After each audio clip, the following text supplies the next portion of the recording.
नमस्कार दोस्तों, स्वागत है आपका अनलिमिटेड स्टोरी पर। दोस्तों, आज की कहानी है घर का बदलना। चलिए सुनते हैं कहानी। रमा नाम की एक लड़की थी जिसका विवाह हो चुका था।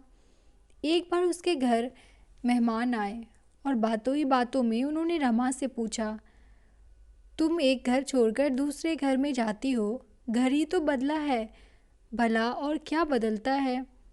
रमा खिलखिला दी, फिर हौले से मुस्कुराई, नज़रें नीची करके बोली, सच कह रहे हैं आप, एक घर से दूसरे घर जाती हूँ। पर आगे का सवाल थोड़ा गंभीर है। आपने मुझसे पूछा, भला क्या बदलता है। मेरे लिए यह याद रखना मुश्किल है कि क्या नहीं बदलता है।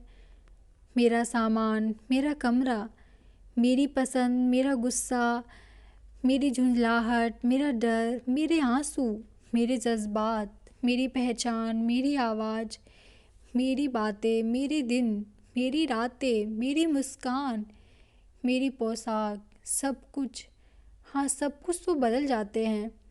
इतना ही नहीं, इनके साथ मेरे अधिकार, मेरे कर्तव्यों में बदलाव आए। आपको यकीन नहीं हो रहा है ना? चलिए कुछ उदाहरण के साथ बताती हूँ, अपनी प्रतिक्रिया से अवगत करवाती हूँ। विवाह से पहले सुबह देर से उठती थी, तब देर भी घर वालों को जल्दी ही लगती थी।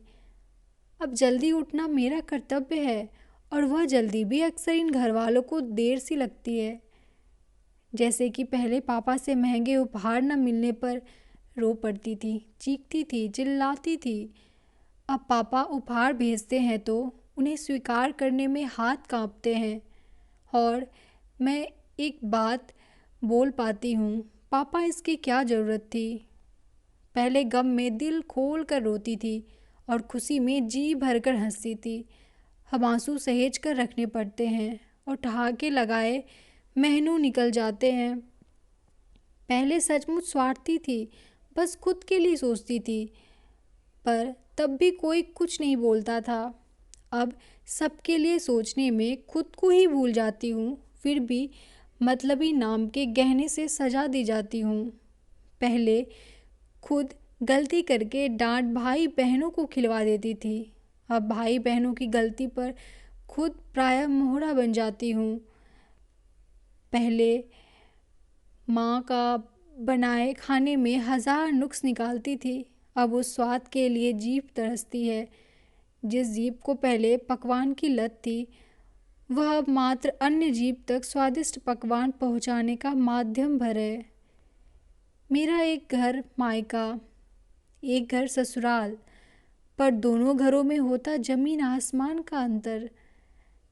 इसे संतुलित करने में, या यूं कहूँ कि मायके की इज्जत ससुराल में एवं ससुराल का सम्मान मायके में बनाए रखने की जिम्मेदारी करना पड़ता है खुद से ही विवाद। इतना काफ़ी है कि और बताऊँ, आप कहेंगे तुम आज की कामकाजी नारी हो, गए वो जमाने जब यह सब होता था। चलिए मैं आपको इसके बारे में भी बता देती हूँ।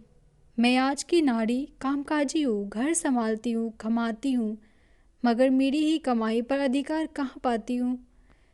मेरे भाई बहन अच्छी शिक्षा के लिए तरसते हैं, मगर मेरे देवर ननद मेरी कमाई से 5 स्टार में पार्टी करते हैं। फिर भी आप यदि कहते हैं कि घर ही तो बदला है और क्या बदला है, तो मैं आपको इस सवाल को बदलती हूँ और पूछती हूँ, आपका तो घर भी नहीं बदला, फिर क्यों कहते हो शादी के बाद सब कुछ बदल गया। तो दोस्तों, ये थी आज की कहानी। आशा करती हूँ आपको पसंद आए। धन्यवाद।